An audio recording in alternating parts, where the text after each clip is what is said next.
Hey coders, and welcome to the introductory video of our newest playlist. This is going to be season 3, and in this season we're going to be covering the script service.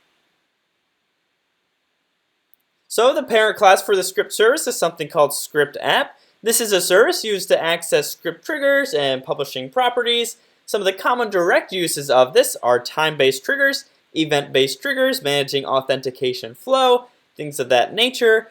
But we're going to structure this playlist so that we cover the triggers first. Okay, I think these are the most powerful, most functional, have the most direct use cases is with these triggers, whether it's time-based or event-based triggers. And then after we cover that first, because I think those are beginner-friendly, we're going to get into more of the advanced topics such as managing the authentication flow with all of the security protocols and stuff like that. So that will be the second half of the playlist. But for now, let's jump into the code and get this script app authorized.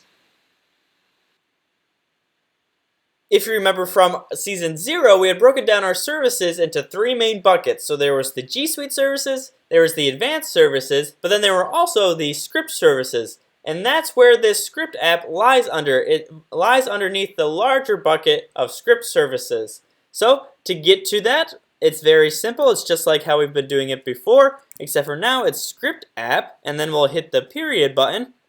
And then if you see a list of methods, you're doing this correctly. So let's just pick one of these methods. Let's say new trigger, and then our function name will be automate everything. Great, we'll hit a semicolon, we'll hit save, and we'll run it. So it's going to ask us to authorize. Let's review the permissions. Okay, yes, let's use this account, and app isn't verified. That's okay. Let's go to the untitled project. So it says this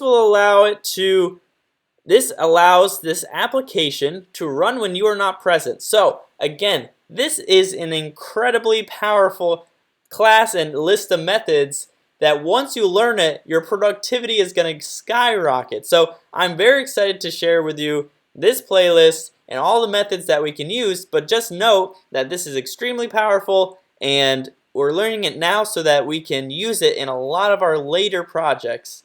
Okay, so let's hit allow, and it'll run the function and it'll just set up the trigger. But now we have the script app authorized on this project. So guys, I hope you enjoyed this one. Don't forget to like and subscribe. I'm excited for you guys to learn whatever is going to be played in this playlist, because again, it's going to be extremely powerful and you're going to be able to do a lot with it. So guys, I'll see you in the next upcoming videos.